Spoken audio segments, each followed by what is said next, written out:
त्यानंतर आहे त्या संसाधनाचे नियोजन. त्याचे नियोजन कसे करावे? त्याचे नियोजन करायचे असेल तर एखादे शिबिर आपण घेत असतो, त्या शिबिरासाठी किती पैसा लागतो आणि तो कशा प्रकारे खर्च करावा याचे नियोजन असावे. त्यानंतर आपला अहवालसुद्धा असतो, अहवाल किती वेळापर्यंत द्यावा आणि किती तारखेपर्यंत द्यावा हे सर्वात महत्त्वाचं असते. आम्ही 2024मध्ये एक सभासद नोंदणी अभियान राबवलं होतं आमच्या खापरखेड्यामध्ये. आम्ही प्रत्येक विभागामध्ये जाऊन तेथील कर्मचाऱ्याचे प्रश्न व त्याच्या तक्रारी जाणून घेतल्या आणि त्यांचे निवारण केले, ते सोडण्याचा प्रयत्न केला. त्यामुळे आमचे जे पावती बुक होतं ते पावती बुक साधारण नोव्हेंबर ते डिसेंबरपर्यंत आम्ही पूर्ण कंप्लीट केलं आणि आमची जे सर्वसाधारण सभा आहे, वार्षिक सभा जानेवारीमध्ये म्हणजे आम्ही पूर्ण केली आणि म्हणजे 1 फरवरीच्या दरम्यान आम्ही तो वार्षिक अहवाल सादर केला. काय हे नियोजनाचे हे आहे माध्यम आहे.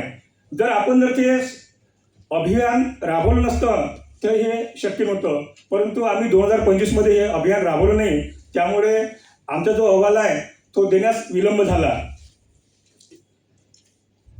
त्यानंतर संघटनेप्रती समर्पण.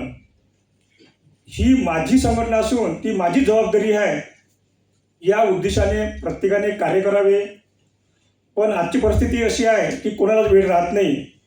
जर कोणी एखादा सोसायटीचा डायरेक्टर असेल तर तो त्या मासिक सभेला जातो, कारण त्याचा स्वार्थ असतो. त्याला कसं जो भत्ता मिळतो त्याला 500 रुपये मिळो की 1000 रुपये मिळो, तो त्या भत्त्यामुळे तिथे जातो, पण संघटनेच्या मीटिंगमध्ये येत नाही. मी पण डायरेक्टर आहे एका सोसायटीचा, पण काही मी डायरेक्टर पाहिले, पण तो काय करते म्हणजे वेळेस मला वेळ नाही आहे, पण प्रत्येकाने वेळ द्यावा. त्यानंतर जे आपले आंदोलन असते किंवा संप असतो त्या संपामध्ये सहभागी व्हावा आणि संघटनेला ताकद देण्याचे काम सर्वांनी करावी, हीच अपेक्षा मी बाळगतो. इथे 2 शब्द संपवितो. केंद्रीय कार्यकारिणीनं मला बोलण्याची संधी दिली त्याबद्दल मी केंद्रीय कार्यकारिणीचे आभार व्यक्त करतो. इथेच 2 शब्द संपवितो. जय भारत. धन्यवाद. यानंतर नागपूर ग्रामीण मंडळाचे सचिव माननीय नागसेन कसारे. सर्वांना क्रांतिकारी जय भीम. तसेच बहुजन थोर महापुरुषांना त्यांच्या विचारांना विनम्र अभिवादन करतो आणि आजच्या या 48व्या मागासवर्गीय संघटनेच्या वर्धापन दिनानिमित्त आपणा सर्वांना सदिच्छा व्यक्त करून आजच्या या वर्धापन दिनाच्या कार्यक्रमाला विचारपीठावर उपस्थित सर्व मान्यवर तसेच आपण सर्व पदाधिकारी, सभासद, महिला प्रतिनिधी, तर आज आपण या संघटनेमध्ये काम करतो तर प्रत्येकाला बोलायला चान्स मिळाला पाहिजे, हाच उद्देश ठेवून आज काही निवडक कार्यकर्त्यांना, सभासदांना बोलायची संधी दिली.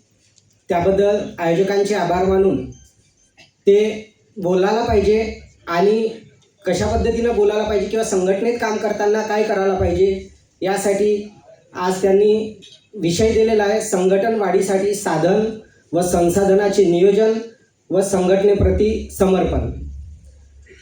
तर मित्रांनो, 29 मार्च 1978 रोजी श्रमिक संघ अधिनियम 1926 अंतर्गत आपल्या संघटनेची स्थापना झाली.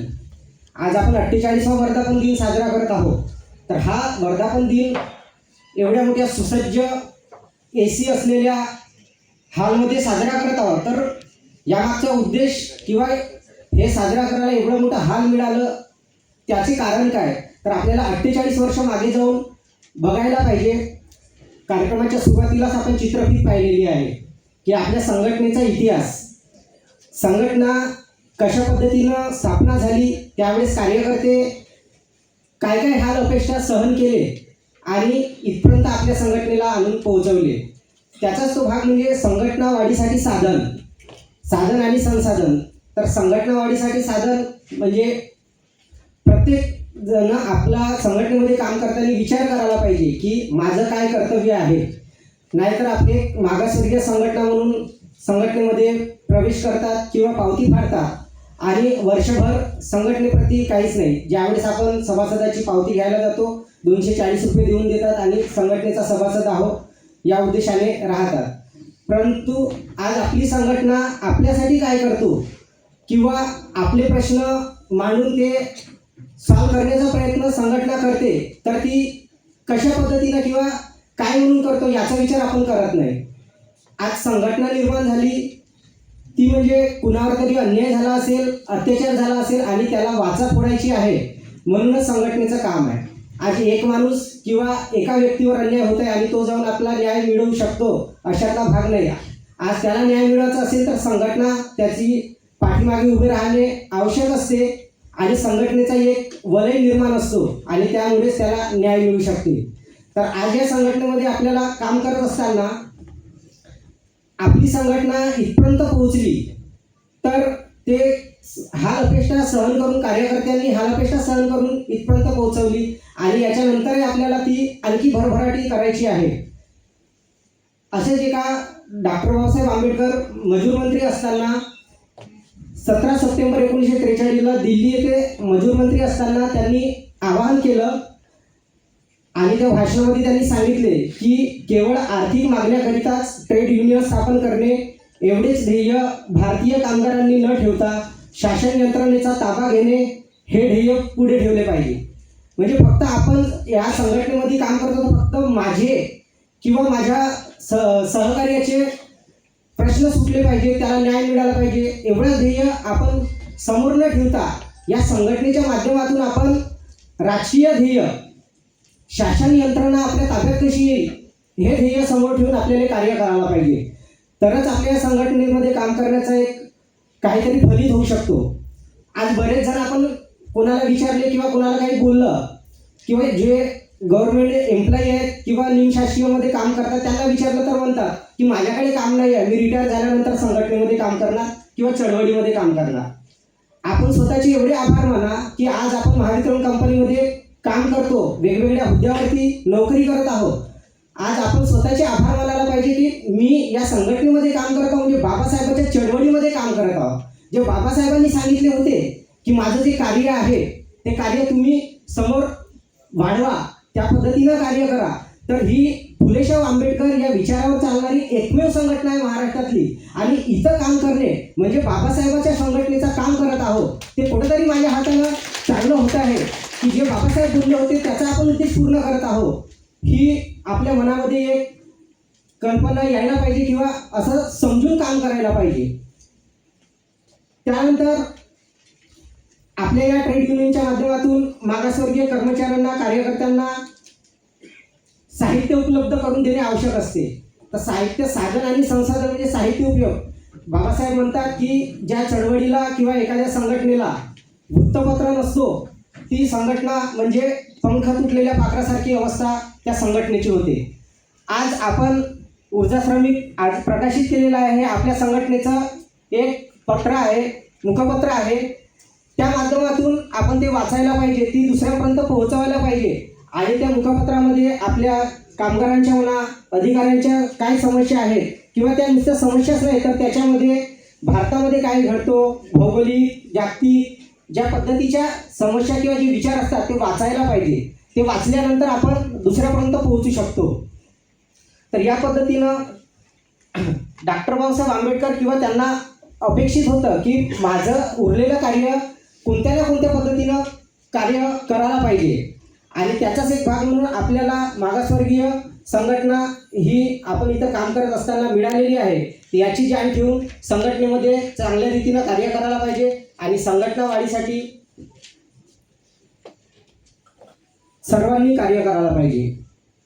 बाबासाहेब पुन्हा बोलतात की ट्रेड युनियनच्या संदर्भात विचार त्या मुखपत्रामध्ये विचार मांडून त्याचे संकलन करून ते सर्वसाधारण कार्यकर्त्यापर्यंत आपण पोहोचलो पाहिजे, तर आपल्या संघटना वाढीला थोडासा हातभार लागू शकतो.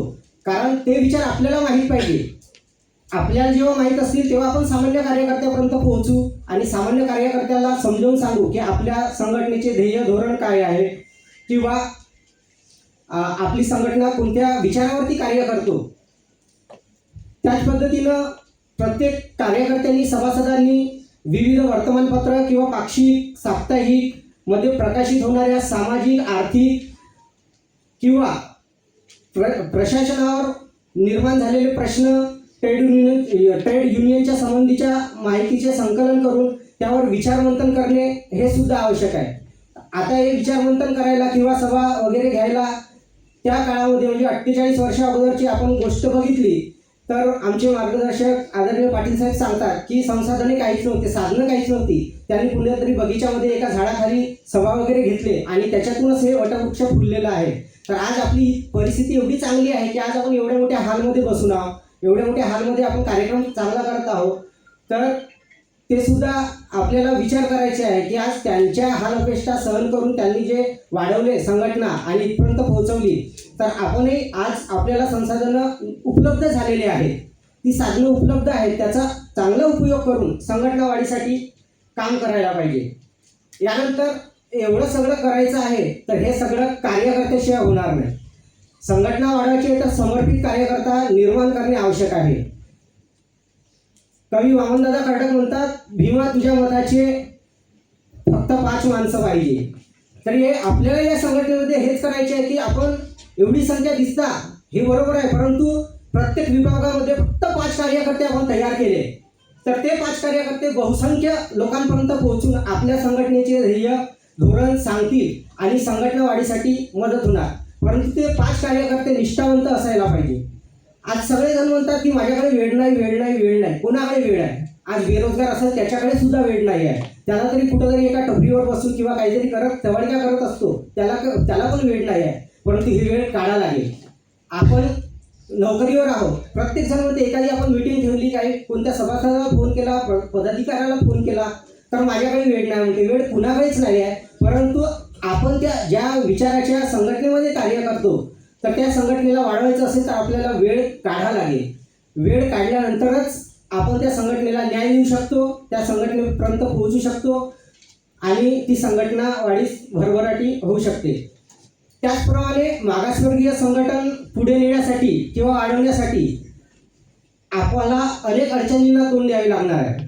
कारण मागासवर्गीय संघटना ही तावून सुलाखून निघालेली संघटना आहे आणि याचा कार्यकर्ता बनणे म्हणजे एवढी साधी गोष्ट नाही आहे. या संघटनेमध्ये कार्य असताना कार्यकर्त्याला मान सन्मान हे तर मिळतोच, पण अपमान सुद्धा होतो आणि त्या अपमान सहन करण्याची सहनशीलता पण अंगी असणे आवश्यक असते. आपलं कुठलं नुकसान होते याची पण विचार करून इथं कार्य करण्याची आवश्यकता असते. ते केल्याशिवाय कार्यकर्ता संघटनेचा समर्पित कार्यकर्ता होऊ शकणार नाही. आपलं मान अपमान होणार आहे. या संघटना वाढीसाठी आपण सर्वांनी कार्य कराल आणि संघटना वाढवाल अशी सदिच्छा व्यक्त करतो आणि थांबतो. जय भीम, जय भारत. नागपूर शहर मंडळाचे अध्यक्ष मान्य बबन खंडारे. सर्व मानवतावादी महापुरुषांच्या विचारांना व त्यांच्या संघर्षमय स्मृतींना मी सर्वप्रथम अभिवादन करतो. तसेच त्यांच्यावरील आदरणीय आधारस्तंभ मार्गदर्शक विचारमंच आणि या आजच्या संघटनेच्या 48व्या वर्धापन दिनानिमित्त जमलेले सर्व अधिकारी कर्मचारी पदाधिकारी सभासद मित्रांनो, आज जो कार्यकर्त्यासाठी विषय ठेवला ते चांगली बाब आहे. सर्वप्रथम सर्वांना संघटनेच्या 48व्या वर्धापन दिनानिमित्त खूप खूप मंगलमय शुभेच्छा देतो.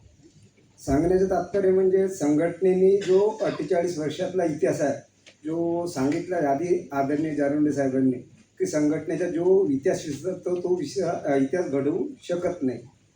सांगण्याचं तात्पर्य हे आहे की इतिहास याच्यासाठी आपणास वाचणं आवश्यक आहे की तो संघर्ष स्वाभिमान आपल्या समाजावर, आपण ज्या समाजातून जन्माला आलो त्या समाजावर काय अन्याय झाला ही प्रतिबिंब स्मरणाचं काम असते आणि त्याच्यातूनच माणसाला चीड होतं आणि त्या ध्येयासाठी उठून जेव्हा एखादा सामूहिकरित्या सर्व मिळून आपण संघटनेप्रती एकत्र येतो आणि ते ध्येय एक समाजाला चांगला दिशा देण्यासाठी आपण एकत्र येतो आणि होतो त्यालाच संघटन एक म्हणतो.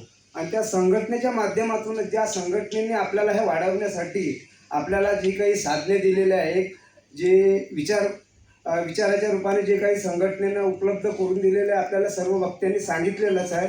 मी डबल काही करणार नाही, मुलाचं मार्गदर्शन दिलेलंच आहे. पण आपल्या संघटनेच्या वतीने पुस्तके आहे ती प्रत्येक जो प्रामाणिक कार्यकर्ता आहे निष्ठावान त्यांनी ती वाचायला पाहिजे.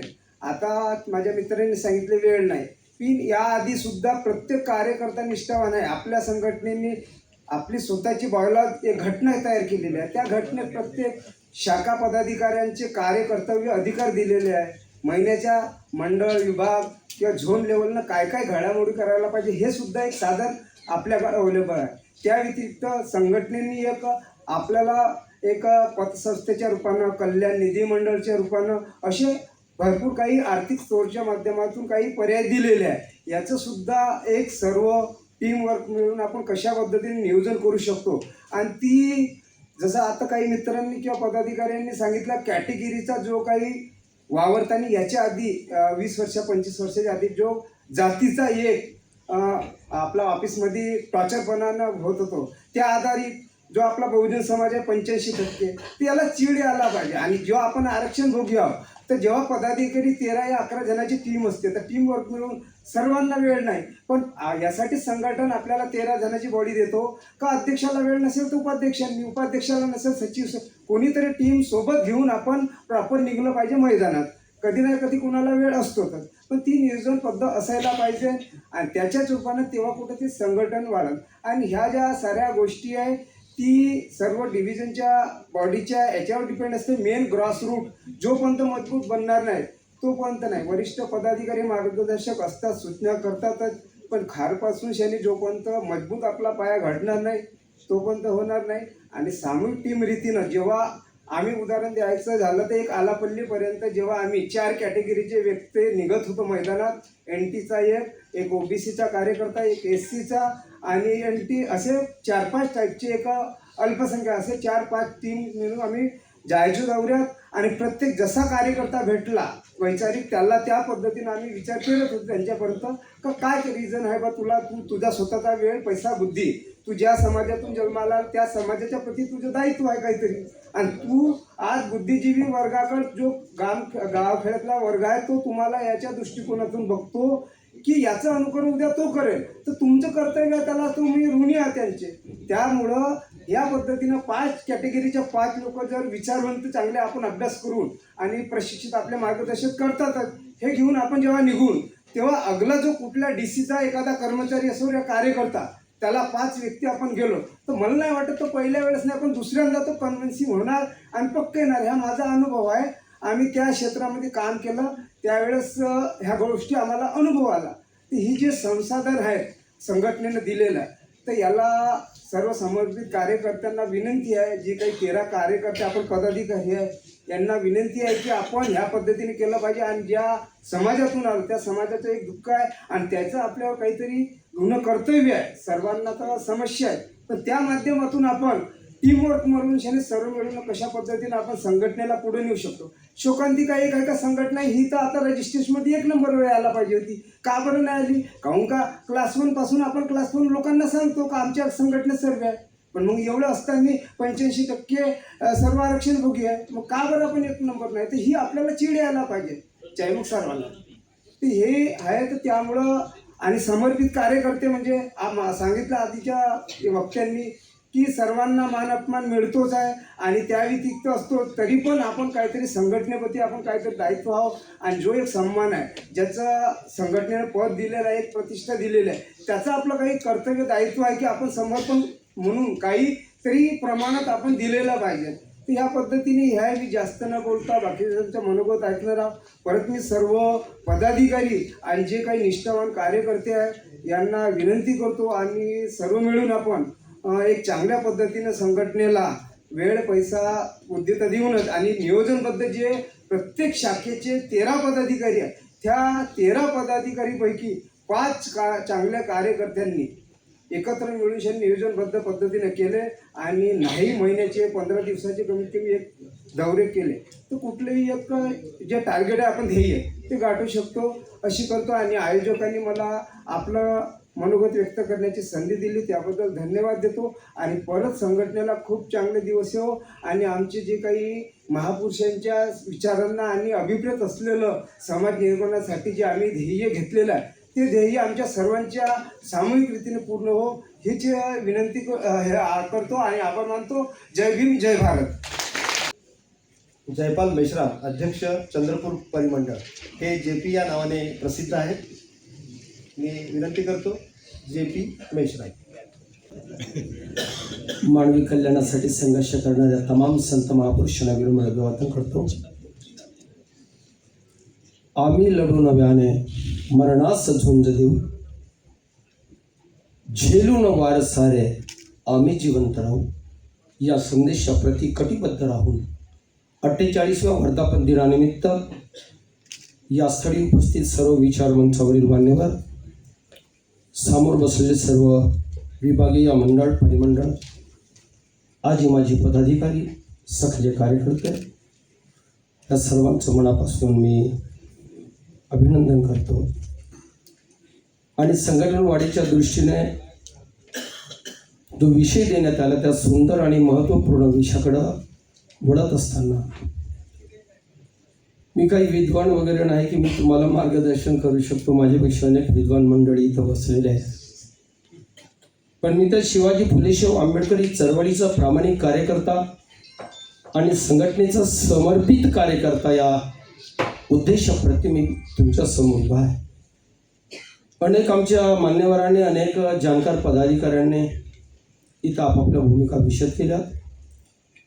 त्या विषयाला धरूनच मी पुढे जातो आहे. अगदी 10 मिनिटाचं आहे. आणि जो संघटनेच्या अनुशासनाचं पालन करतो, शिस्तीचं पालन करतो, त्यालाच समर्पित कार्यकर्ते म्हणतात. समर्पण म्हणजे हा एक शिस्त पालनाचा भाग आहे. पण केंद्रीय कार्यकारिणीने घेतलेल्या निर्णयाची अंमलबजावणी जर होत नसेल, संघटनेकडे अनेक अनुभवी व्यक्तिमत्व आहेत, सल्लागार आहेत, मुख्य सल्लागार आहेत, विधी सल्लागार आहेत. त्यांच्या सुपीक डोक्यातून आलेल्या निर्णयाची जर आम्ही अंमलबजावणी करत नाही कृतीशीलपणे, तर मला वाटत नाही की आपण संघटनेला पुढे नेऊ शकतो. संघटनेचा इतिहास मांडत असताना वास्तविक पाहता हा जो वेळ आहे, 10 मिनिटांमध्ये या विषयाची मांडणी करणे माझ्यासाठी शक्य नाही. परंतु मी आताच म्हटलं, अनुशासनाचं पालन करत असताना ते मला ते ठेवावं लागेल. आणि म्हणे अनेक कार्यकर्ते जेव्हा बोलताना माझ्या लक्षात आलं का संघटन वाढीचा मुख्य स्रोत जर असेल तर बुद्धी, पैसा आणि वेळ आहे. आणि इथं बसलेल्या माणसाने हात वर करावा का माझ्याकडे बुद्धी नाही, पैसा आणि वेळ नाही. प्रत्येकाकडे बुद्धी आणि पैसा, वेळ आहे. मग संघटन का वाढत नाही?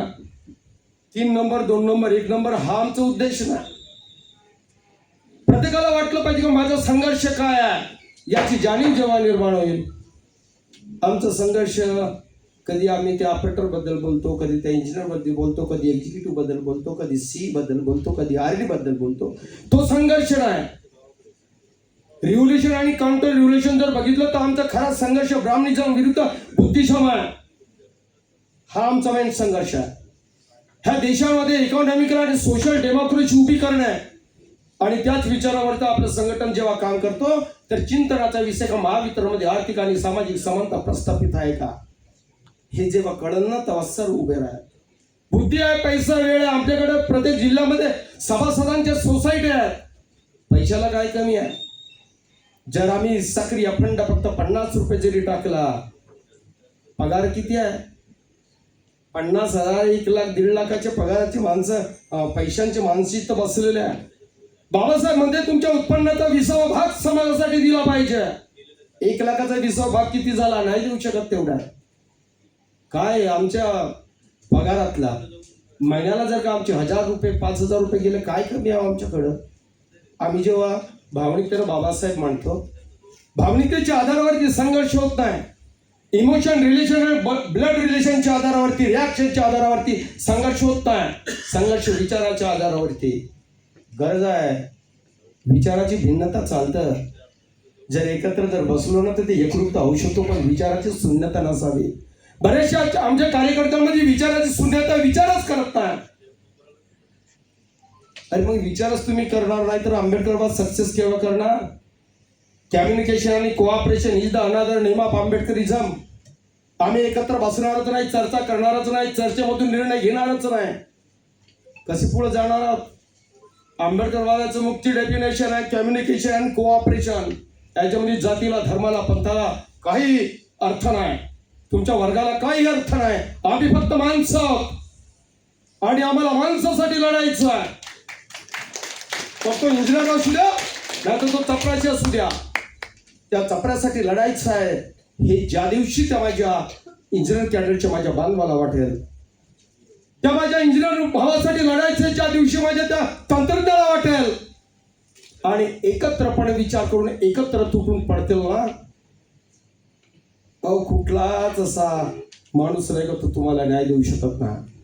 हे ट्रेनिंग सेंटर आहे औरंगाबादला, इथं पण माझी विनंती राहील विचार मंचाला का नवीन कार्यकारिणीचं गठन झाल्याबरोबर त्यांना प्रशिक्षण देणं गरजेचं आहे. हो सर, त्या विषयावर वरतीच बोलतोय. प्रशिक्षण देणं गरजेचं आहे आणि प्रशिक्षित कार्यकर्ताच संघटनेला पुढे नेऊ शकतो. प्रशिक्षित कार्यकर्ताच संघटनेला पुढे नेऊ शकतो.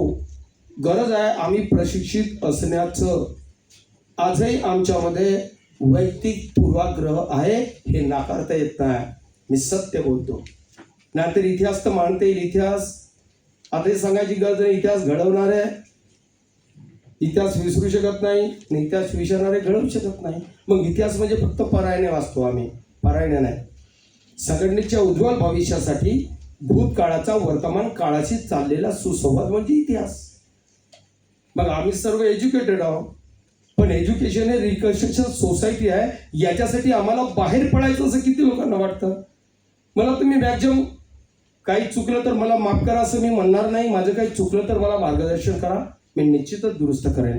मला जनरली वाटतं संघटनेमध्ये जास्तीत जास्त क्लास 4 क्लास 3चे लोक जास्त फिरताना दिसतात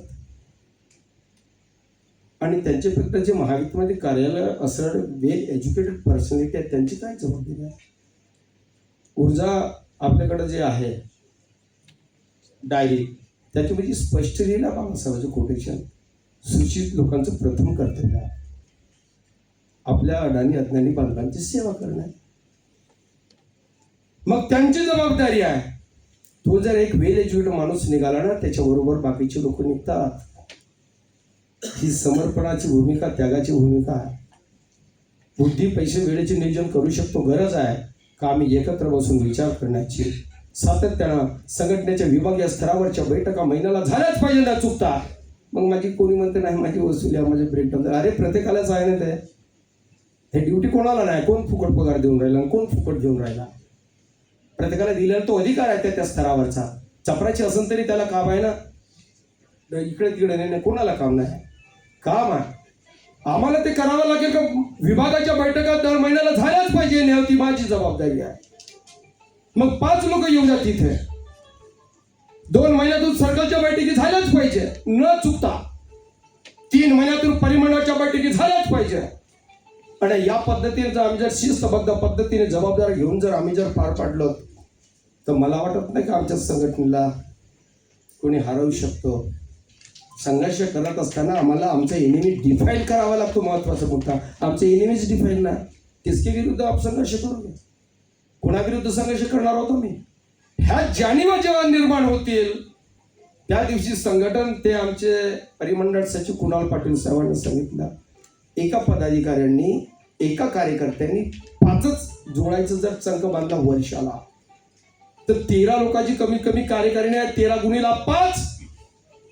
परंतु का होत नाही, आमच्यात कम्युनिकेशन नाही, कम्युनिकेशनचा गॅप आहे. आणि हाच संघटन न वाढण्याचं मुख्य कारण आहे. वैयक्तिक पूर्वाग्रह, मी काही कमी आहे का, कोणाला पैशाचा अहंकार तर कोणाला शिक्षणाचा अहंकार आहे, कोणाला त्या महावितरणमध्ये काम करत असल्याचा अहंकार आहे. तो अहंकार जर बाजूला गेला, वैयक्तिक पूर्वाग्रह, तर चला लहान आणि मोठे एकत्र बसून आम्ही संघटन वाढण्यास कटिबद्ध राहणार आणि कटिबद्ध राहूया. आणि निश्चितच ह्या वर्षामध्ये 6 महिन्यात आपण संघटनेला चांगले दिवस देऊ शकतो असं मला वाटतं. वेळेप्रमाणे सर वेळ झाली वाटतं हा, आणि त्याच्यामुळं मी इथंच थांबतो. मला संधी दिली त्याबद्दल धन्यवाद. चंद्रपूर परिमंडळातील आमचे सक्रिय कार्यकर्ते विजय दिवटे.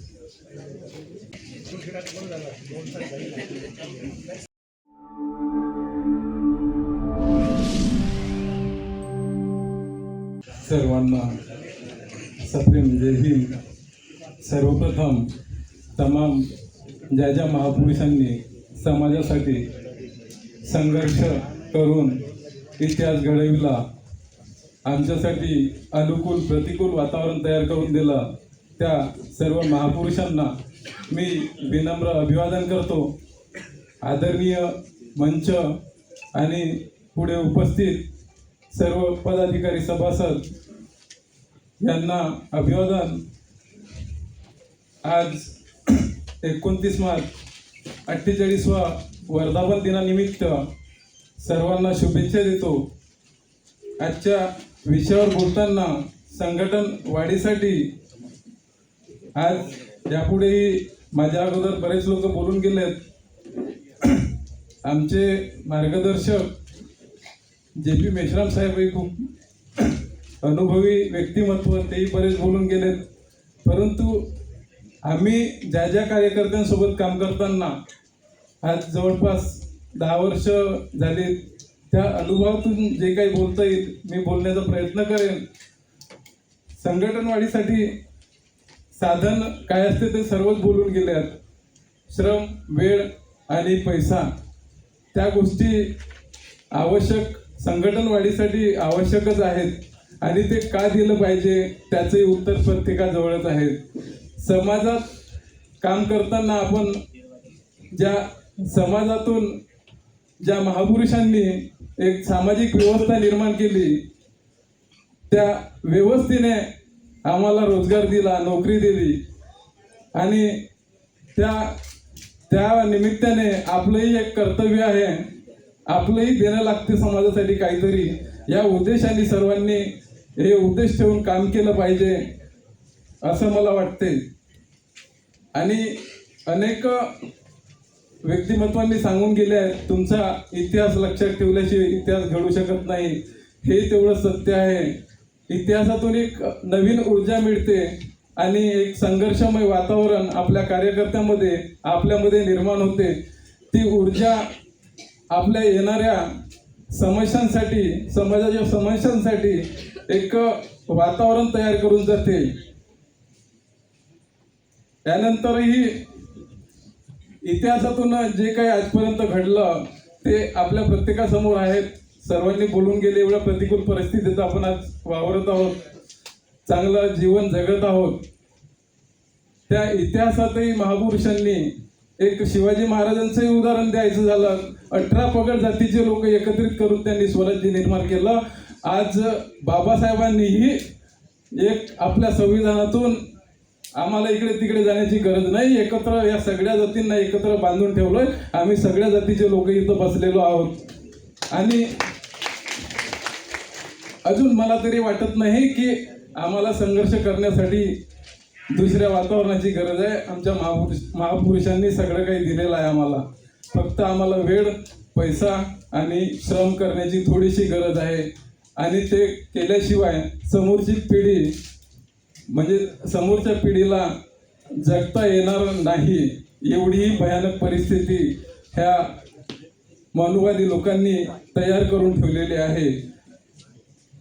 सभासदांना एकत्र किंवा नवीन जोडण्यासाठी सभासदांच्या समस्यांपर्यंत तुम्हाला पोहोचणे आवश्यक आहे.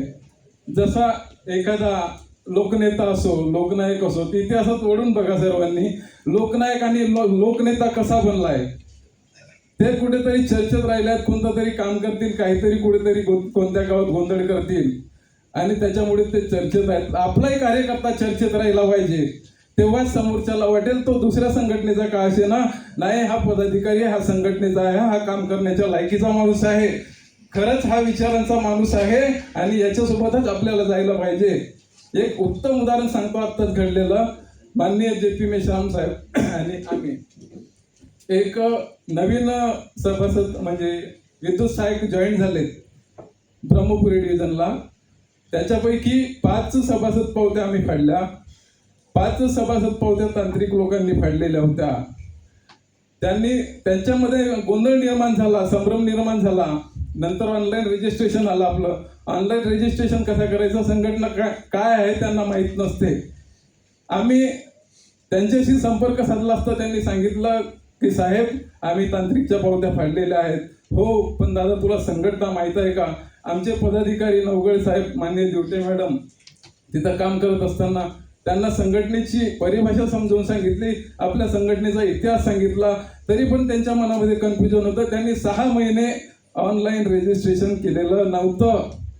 त्याही पलीकडे जाऊन मी त्यांच्यासोबत संपर्क साधला, माननीय JP साहेबांना फोन करायला लावलं, तरीही त्याच्या डोक्यातलं भूत निघालेलं नव्हतं. त्यानंतर त्याला एक गरज पडली, म्हणजे आमच्या सभासदांना सांगितलं की साहेब मला वर्दी पाहिजे होती आणि वर्दीला कापडणं एक छोटंसं कारण होतं. तो माझ्यापर्यंत आला, माझ्याकडे कापड होता, दादा हागे कापड, चल तुला टेलरकडे नेतो. वर्दी शिवून दिली. वर्दी घातल्यानंतर दुसऱ्या दिवशी लगेच फोन आला, साहेब मला मागासवर्गीय संघटनेची पावती फाडायची आहे. दुसऱ्या दिवशी लगेच फोन. सांगण्याचं तात्पर्य असा की त्याच्या मुळापर्यंत जर तो अशाही पद्धतीनं म्हणजे आपल्याकडे येत नसेल, वैचारिक भावनेतूनही येत नसेल, तर त्याची गरज एखादी निकट समजून त्याला वाहनाची गरज आहे, एखाद्या कोणाला 5-2 हजाराची गरज आहे, त्या पद्धतीने आपण सभासद ओढून आणू शकतो. हेही या पद्धतीने सिद्ध होऊ शकते. यानंतरही BMS नवीन संघटना तयार झाली. आम्ही किनी सब स्टेशनला गेलो होतो. माननीय JP मेश्राम साहेब आत्ताचे तत्काळ उदाहरण आहेत तुमच्यासमोर ठेवतो. हे बाबा रे तू BMS ची पावती फाडलीस, तुला संघटना म्हणजे काय आहे माहित आहे का? BMS संघटना काय आहे? JP मेश्राम साहेबांनी सांगितलं ती BMS संघटना नाही, 3% मनोवाद्यांची संघटना आहे असं JP मेश्राम साहेबांनी सांगितलं. आणि आपल्या संघटनेचा इतिहास लगेच 2 मिनिटांमध्ये त्या सभासदासमोर ठेवला. बस त्याचा 8 दिवसात ब्रेन वॉश झालं आणि तो लगेच म्हणाला की आम्हाला मागासवर्गीय संघटनेत साहेब पुढच्या वर्षी ऑनलाईन रजिस्ट्रेशन करून द्या. ही आपल्या संघटनेची ताकद आहे आणि वैचारिक ताकद आहे. सांगण्याचा उद्देश हाच की आपण सभासद कशा पद्धतीने जोडू शकतो. भलेच्या इथे दुसऱ्या संघटनेत असेल पण आपण विरोध नाही केला पाहिजे, त्यांचा तिरस्कार नाही केला पाहिजे. त्यांना मदत करूनही आपण आपल्याकडे यावर्षी नाही पण ते पुढच्या वर्षी काहीतरी सभासद जोडू शकतो. त्यानंतर साधन व व्यवस्थापन. साधने सर्वांनी सांगितलेच आहे. साधन काय आहे, व्यवस्थापन आणि संचालनामध्ये एक व्यवस्थापन आहे. दिलेली जबाबदारी केंद्रीय कारणीने पार पाडणे हे तितकंच महत्त्वाचं आहे आणि ते आमचं कर्तव्य म्हणून आम्ही कार्यकारिणीनं सगळ्यांनी समजून घेतलं पाहिजे. त्याच्याशिवाय संघटन पुढे जाणार नाही, हेही महत्त्वाचं आहे. संघटनेप्रती समर्पण काय असावं, JP साहेबांनी चांगल्या पद्धतीने सांगितलं आहे. समर्पण, समर्पण ह्या शब्दातच सगळं काही आलेलं आहे. त्याच्यामुळे सर्वांनी सांगायची गरज नाही, पण कार्यकारिणीमध्ये येताना सर्वांनी एक उद्देश ठेवूनच आला पाहिजे. त्यामुळे मी इथेच थांबतो. सर्वांना जय भीम, जय शिवराय, जय शिवराय. धन्यवाद. यानंतर चंद्रपूर औष्णिक विद्युत केंद्र शाखेचे सचिव माननीय पंकज दवाड. सर्वांना जय भीम. ज्या महापुरुषांनी मानवतावादी चळवळीसाठी आणि समाजासाठी आपले जीवन खर्चलेल्या सर्व महामानवांना विनम्र अभिवादन करतो. आदरणीय विचारमंच आणि आज संघटनेचा 48वा वर्धापन दिवस या निमित्त मी सर्वांना शुभेच्छा देतो. इथे आज जे पदाधिकारी, अध्यक्ष, सचिव हे बोलून गेले की संघटने आपला जो इतिहास आहे हा इतिहास महत्त्वाचा आहे. जोपर्यंत आपण इतिहास जाणून घेत नाही, आपल्यावर झालेले अन्यायची जोपर्यंत आपल्याला जाणीव होत नाही, तोपर्यंत आपल्याला चीड निर्माण होत नाही आणि ही चीड निर्माण झाल्यानंतर शिवाय आपण समर्पित होऊ शकत नाही. समर्पित होण्यासाठी जे आहे त्या आपल्यासाठी जे साधन संसाधन आहे. संघटनेचे आज माननीय जारुंडे साहेब यांनी अनेक पुस्तकं काढलेले आहे. या पुस्तकातून आपल्याला संघटनेचा इतिहास हा माहीत होऊ शकतो आणि तो इतिहास वाचून आपण सर्व पदाधिकारी किंवा कार्यकर्ते आहे हे जे आपल्यासाठी संघटनेने कार्य केले आहे या कार्याची जे जाणीव आहे त्यातून आपल्याला होऊ शकते. त्यानंतर आपण जे इथं संसाधने आहे संसाधनमध्ये सध्याच्या परिस्थितीत सामाजिक क्रांती जे आपण घडलेली आहे याबरोबर आता सर्वात मोठा आले डिजिटल क्रांती. डिजिटल क्रांतीमध्ये आपल्या सर्वांकडे मोबाईल हे आहेच. मोबाईलमध्ये व्हॉट्सअप, यूट्यूब या बाकीच्या जे संघटन काय करतात की काम आपलं छोटं करतात आणि व्हॉट्सअपच्या माध्यमातून पब्लिसिटी खूप जास्त त्यांची करतात. तर आपल्याला जे आपल्या संघटनेचे जे कार्य आहे जे आपले संघटन हेड ऑफिस लेवलला किंवा जे आपले प्रश्न मांडतात त्या आपल्या खालच्या सर्व कार्यकर्त्यांपर्यंत आपल्याला कसे पोहोचवता येईल किंवा आपण जेव्हा एखादे शाखा पदाधिकारी एखाद्या सभासदाचं काम करतो त्या कामाची आपल्याला पब्लिसिटी जोपर्यंत आपण करत नाही तोपर्यंत आपल्या संघटनेची पण पब्लिसिटी होत नाही. कारण बाकीचे संघटनेचं आता मी जे काही पाहत आहोत त्यांचं काम छोटं असते आणि पब्लिसिटी जास्त असते. तर पब्लिसिटीला आपण थोडंसं महत्त्व दिलं पाहिजे आणि आपल्या जे आहे यूट्यूबच्या किंवा माध्यमातून जे आपले जेवढे काही इथं कार्यक्रम होतात किंवा ट्रेनिंग सेंटरला त्या कार्यक्रमाची जर आपण यूट्यूबच्या माध्यमातून लाईव्ह प्रसारण केलं तर आपल्या सर्व खालच्या कार्यकर्त्यापर्यंत हे जे कार्यक्रम असतात हे पोहोचू शकतात. त्यामुळे आपली संघटना अशी जर काही केलं तर इतर संघटनेच्याही एखाद्या सभासदाला हे जे जर लिंक मिळाली किंवा त्या माध्यमातून जर जाता आलं तर ते परिवर्तन होऊ शकतं. यानंतर समर्पण जे असते प्रत्येक शाखा अध्यक्ष, सचिव किंवा पदाधिकारी हेच न राहता प्रत्येक सभासदांनी आपलं समर्पण हे दिलं पाहिजे. समर्पण नाऐवजीच आपण जे वेळ आणि पैसा जो आहे पैसा हा आपला विषयच नसला पाहिजे संघटनेसाठी.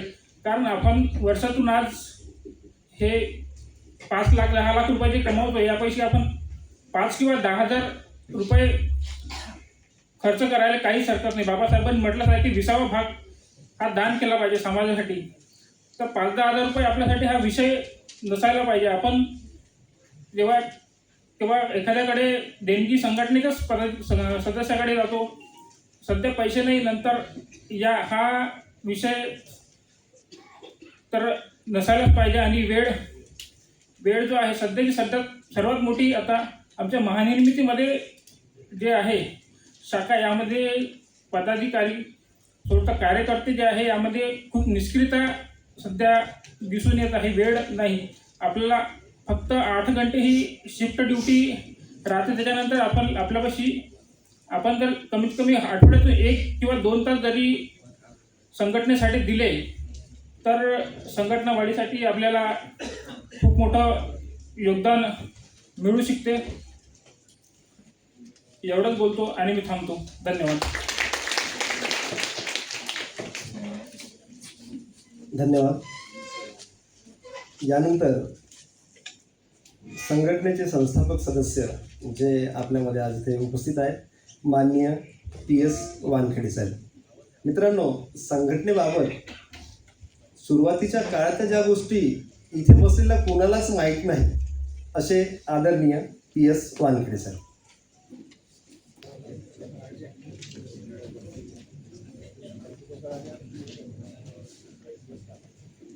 आज संघटनेचा 48वा वर्धापन दिवस आहे.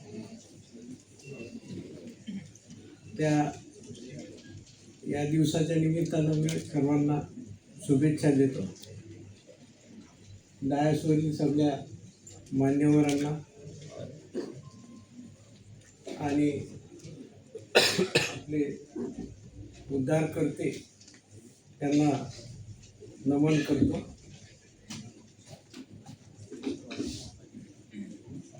मला बोलण्याची काही सवय नाही आहे, फक्त म्हणजे मला जास्तीत जास्त कार्य करण्याची सवय आहे. त्याच्यामुळे मी सुरुवातीपासून जेव्हापासून संघटनेची स्थापना झाली तेव्हापासून कार्यामध्ये जास्त माझा इंटरेस्ट होता, बोलण्यामध्ये कमी होता. त्याच्यामुळे जास्त काही मला बोलता येणार नाही. खूप काही बोलावं वाटते, खूप काही मनात आहे, पण काय बोलावं काय ते काही म्हणजे समजत नाही, सुचत नाही. त्याच्यामुळे मी सगळ्यांचं म्हणजे त्याबद्दल मी माफी मागतो आणि सगळ्यांना या वर्धापन दिवसाच्या परत एकदा शुभेच्छा देऊन मी माझे 2 शब्द संपवतो.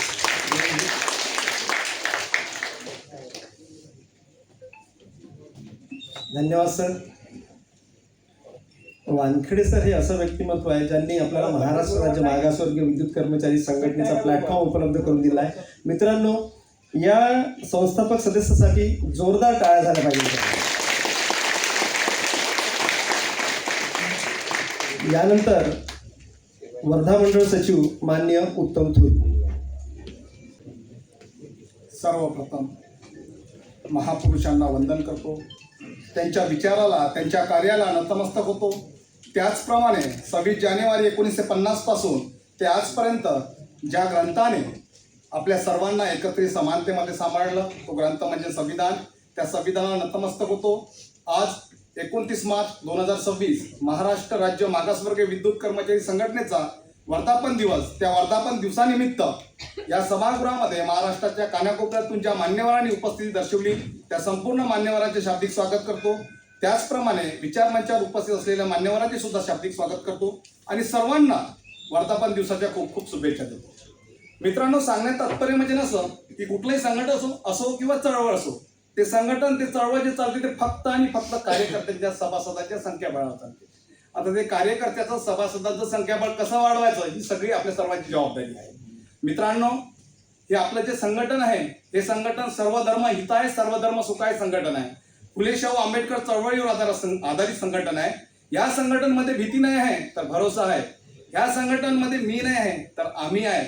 आणि मित्रांनो, ह्या संघटनमध्ये तोडणे नाही तर जोडणे आहे.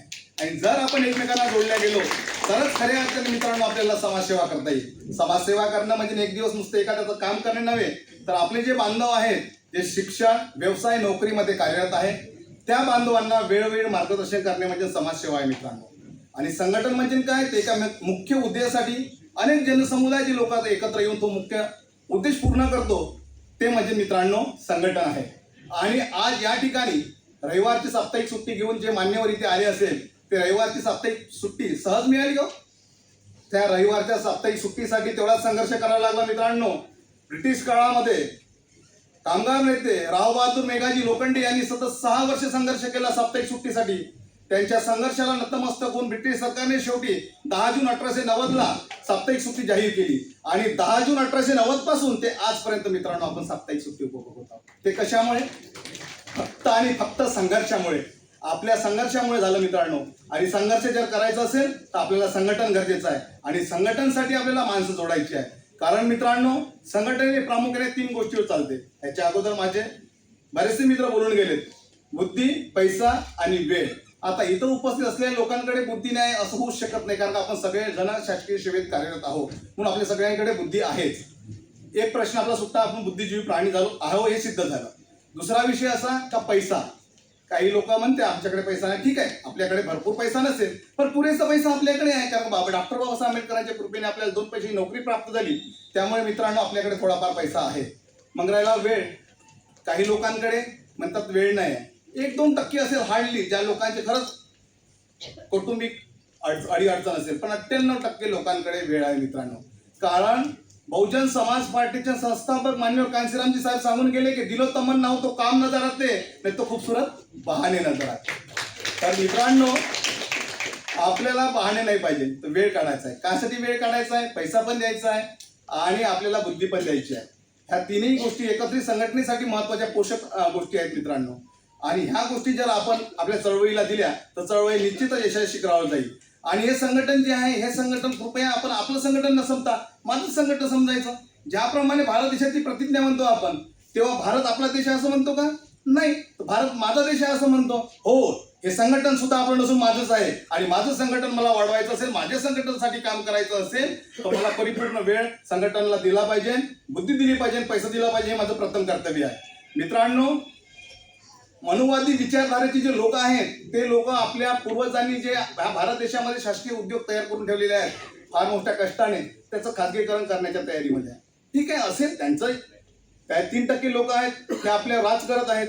कारण कसं झालं, वर्णव्यवस्थेमध्ये जाऊ थोडं, 1 मिनिट वर्णव्यवस्थेचा विषय घेतो. वर्णव्यवस्थेमधला जो शूद्र आहे तो काय होता? गुलाम होता. आणि संविधान अवस्थेमधला जो त्याचा नवीन जन्म झाला 26 जानेवारी 1950 पासून जो लागू झाला तो SC ST OBC NT minority घटकांमध्ये कन्वर्ट झाला, म्हणजे रूपांतरित झाला. आणि समता, स्वातंत्र्य, बंधुत्व आणि न्याय या मूलभूत तत्वाचा त्याला समान अधिकार प्राप्त झाला. त्यामुळे मित्रांनो, पहिले बाबासाहेबांनी सांगितलं होतं आपल्याला की जा आणि आपल्या भिंतीवर लिहून ठेवा का मला शासनकर्ते जमात व्हायचं आहे. परंतु आपल्याकडे आर्थिक सोर्स बरोबर नसल्यामुळे आपण काय केलं, थोडंफार शिक्षण प्राप्त करून नोकरी मिळवली आणि आपला रोजगार उपलब्ध करून आपल्या कुटुंबाचा विकास करायला लागलो. विकास करायला लागल्यामुळे काय झालं मित्रांनो, आपण मनुवादी विचारधारेच्या लोकांच्या बरोबरीला वागायला लागलो. आज हे मनुवादी विचारधारेच्या डोळ्यांमध्ये कुठेतरी कुंपत आहे. म्हणून ते मनुवादी विचारधारेचे लोक काय करत आहेत, तर आपले जे हे शासकीय उद्योग आहेत हे शासकीय उद्योग खाजगीकरण करायचे किंवा खाजगी मालकांच्या घशात घालायचे त्यांची वाली इच्छा सुरू आहे. त्या इच्छेच्या विरोधामध्ये आपल्याला संघटन करायचं आहे, लढायचं आहे, एकत्रितपणे लढायचं आहे. काल आपल्या पूर्वजांनी लढाई केली, त्यांचा आदर्श घेऊन आज आपण संघर्ष करत आहोत. आणि आज आपण जर संघर्ष करत राहिलो तर आपला आदर्श घेऊन त्याची पिढी सुद्धा संघर्ष करेल मित्रांनो. त्यामुळे आपले पूर्वज म्हणायचे की रात्र वैरायची आहे. मित्रांनो, आता रात्र वैरायची नाही आहे, आता दिवस पण वैरायचा आहे. रात्र आणि दिवस दोन्ही वैरायचे. त्यामुळे आपल्याला सक्षमपणे राहणं, एकत्रित करणे, संघटित होणं, संघर्ष करणं काळाची गरज आहे. त्यामुळे आपल्या सगळ्यांच्या वतीने मी आपण सगळेजण संघटित राहून संघर्ष कराल अशी आशा बाळगतो आणि इथेच थांबतो. जय भीम, जय शिवराय. धन्यवाद.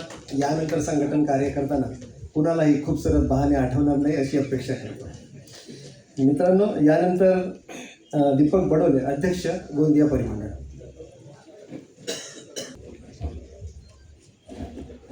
विचार मंचावर असलेले सर्व सन्माननीय प्रमुख पाहुणे यांना सर्वांना जय भीम आणि सर्व महामानवाला अभिवादन करतो. मी आपल्या भाषणाला सुरुवात करतो. मी कार्यकर्ता हा बोलणारा नसून जे वानखेडे साहेबांनी सांगितलं मी कार्य करणारा कार्यकर्ता आहे. तरी आज भाषणाच्या माध्यमातून तुम्हाला आपले मनोगत बोलून दाखवतो. महाराष्ट्र राज्य मागासवर्गीय विद्युत कर्मचारी संघटना ही महात्मा फुले, छत्रपती शाहू महाराज आणि डॉक्टर बाबासाहेब आंबेडकर यांच्या विचारावर चालणारी एक मजबूत विचार संपन्न संघटना आहे.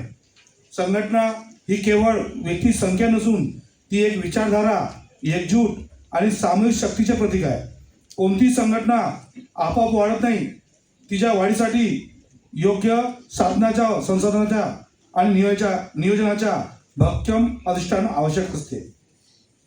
माननीय GS पाटील साहेब नेहमी सांगतात की संघटनेकडे साधनाची कमतरता कधीच अडथळा ठरत नाही. योग्य कार्यपद्धती आणि संघटनेचे ध्येय जर प्रत्येक सभासदापर्यंत पोहोचले तर संघटना आपोआपच वाढते. प्रथम साधन व संसाधन योग्य नियोजन अत्यंत महत्त्वाचे आहे. आपल्या संघटनेकडे मनुष्यबळ, वेळ आणि आर्थिक साधने आणि माहिती महत्त्वाची संसाधने आहेत. यांचा योग्य वापर केल्यास मर्यादित साधनाचे मोठे कार्य साध्य करता येते. प्रत्येक सदस्यांनी क्षमता ओळखून त्यांना योग्य जबाबदारी दिल्यास कार्यक्षमता निश्चित वाढते. प्रत्येक व्यक्तीमध्ये काहीतरी विशेष गुण असतात. कुणाला बोलता येतो, कुणाला सुसंवाद साधता येतो. त्या गुणाचा योग्य उपयोग करणे हेच खरे नियोजन होय. दुसरे म्हणजे संघटनेचे सुस्पष्ट उद्दिष्ट आणि टप्प्याटप्प्या केलेले नियोजन. आपले ध्येय स्पष्ट असेल आणि त्याचे नियोजबद्ध पद्धत काम केले तर संघटनेची दिशा निश्चित होते आणि कार्य सुलभ होते. नियोजनाशिवाय कोणतीही संघटना दीर्घकाळ टिकू शकत नाही. तिसरा टप्पा आपला आणि सर्वात महत्त्वाचा घटक म्हणजे संघटनेप्रती समर्पण. केवळ पद किंवा जबाबदारी पुरेशी नसते, तर प्रत्येक सभासदामध्ये संघटनेबद्दल आत्मीयता, निष्ठा आणि बांधिलकी असणे गरजेचे आहे. संघटनेचे कार्य एकट्याने करता सर्वांनी मिळून केल्यास संघटना अधिक बळकट बनते. नव्या कार्यकर्त्यांना संधी मिळते. त्यावर नव्या कार्यकर्त्यांना जबाबदारी सोपवून आपण संघटनेच्या भविष्यातील नेतृत्व घडवू शकतो. आपल्या वैयक्तिक फायद्यापेक्षा संघटनेचे हित हे सर्वोच्च मान्य आहे आणि अडचणीत काहीतरी मतभेद बाजूला ठेवून संघटनेच्या विचारधारणेसोबत ठाम उभे राहणे हेच खरे समर्पण आहे. तसेच संवाद आणि समन्वय हेही तितकेच आवश्यक आहे. संघटनेत संपर्क, पारदर्शकता आणि परस्पर विश्वास यामध्ये संघटनेचे अधिक सक्षम आणि मजबूत बनते.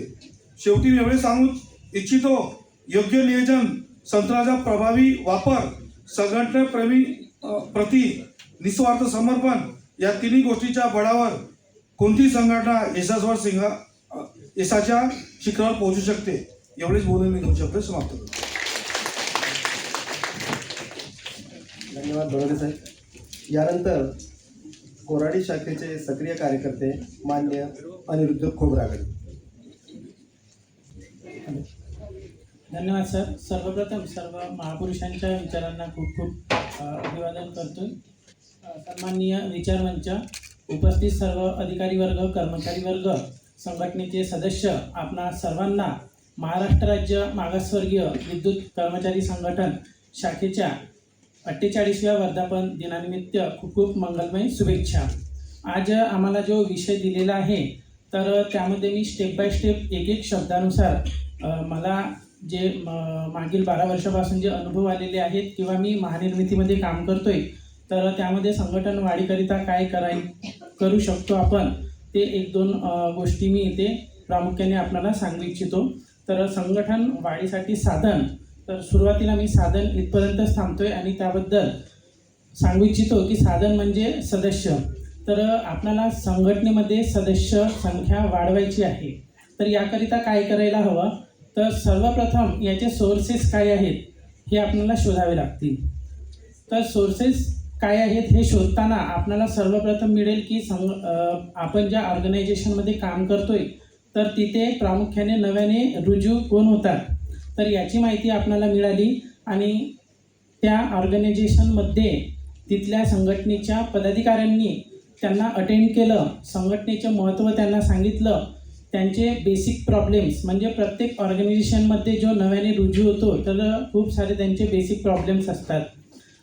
जसं की मी सांगू इच्छितो, महानिर्मिती म्हणजे जर कोणी नव्याने रुजू झाला तर डॉक्युमेंट व्हेरिफिकेशन असो, त्यांची राहण्याची सोय म्हणजे चेंबरी किंवा गेस्ट हाऊस असो, येण्या जाण्याचे काही प्रॉब्लेम्स असतील तर असे काही बेसिक्स प्रॉब्लेम असतात. तर ते ज्या संघटनेच्या पदाधिकाऱ्यांनी त्याला अटेंड करून ते आयडेंटिफाय केले, ते सोल्युशन करून दिले तर निश्चितच तो आपल्या संघटनेचं सभासत्व स्वीकारेल आणि संघटनेप्रती एकनिष्ठसुद्धा राहील, कारण ते त्याचे बेसिक प्रॉब्लेम्स इथे सॉल्व्ह झालेले राहतील. त्यानंतर दुसरा एक मुद्दा मला इथं सांगावासा वाटतो. जसं की मी ऑलरेडी म्हटलेलंच आहे की महानिर्मितीमध्ये मी काम करतोय तर आमच्या प्रामुख्याने बदल्या होत असतात. तसं तर आता मागील वर्षी सॅपमध्ये आपल्याला लॉग इन करून संघटनेचे रजिस्ट्रेशनसुद्धा करावे लागते आणि सध्या तरी एकदा रजिस्ट्रेशन केलं तर ते आपल्याला चेंज करता येईल हा ऑप्शन अवेलेबल नाही आहे. तरी मात्र पुढे जर समर्पणावर आपण बोललो तर त्याकरिता हा मुद्दा महत्त्वाचा ठरू शकतो, म्हणून मी तो आपल्याला सांगू इच्छितो एक उदाहरण देऊन. जसं की समजा कोराडीवरून भुसावळकरिता 10 कर्मचाऱ्यांची बदली झाली आणि त्यामध्ये आपले 5 सभासद आहेत. तर कोराडीच्या पदाधिकाऱ्यांचं काम हे बनेल की त्यांची रिलीव्ह ऑर्डर आली की त्या 5 आपल्या सदस्यांचे नाव आणि नंबर भुसावळच्या पदाधिकाऱ्यांना पाठवावे. नंतर ज्या दिवशी तिथे त्यांचं रुजू किंवा जॉईनिंग आहे तर भुसावळच्या पदाधिकाऱ्यांना काय काम आहे की ते त्यांना कॉल करतील, अटेंड करतील, त्यांना वेलकम करतील आणि जसे आताच मी काही बेसिक प्रॉब्लेम सांगितले तर ते त्यांचे सॉल्व करतील. एवढंच नाही तर दर महिन्याला आपण मासिक मीटिंग घेतो, त्या मासिक मीटिंगमध्ये त्यांना बोलवून वेलकमसुद्धा करायला हवं. तर असं मला वाटते आणि हे करण्याकरिता संघटनेची ऑलरेडी जी बॉडी आहे त्यामध्ये मग मी एका कार्यकर्त्याने सांगितले की आपण 13 जण आहोत तर काही 2, 4, 5 कार्यकर्ते आपण डेप्यूट करू शकतो त्यातही जर HR सेक्शनच्या एखादा व्यक्ती आपण त्या कमिटीमध्ये डेप्यूट केलं, कारण नव्यानं जॉईनिंग होणं आणि ट्रान्सफर होऊन जो येतो तो पण जॉईन करतो, तर सर्वात आधी त्याचा कम्युनिकेशन होतो HR सेक्शनसोबत. तर आपला HR सेक्शनमध्ये एखादा सदस्य असेल, तो त्या कमिटीत असेल आणि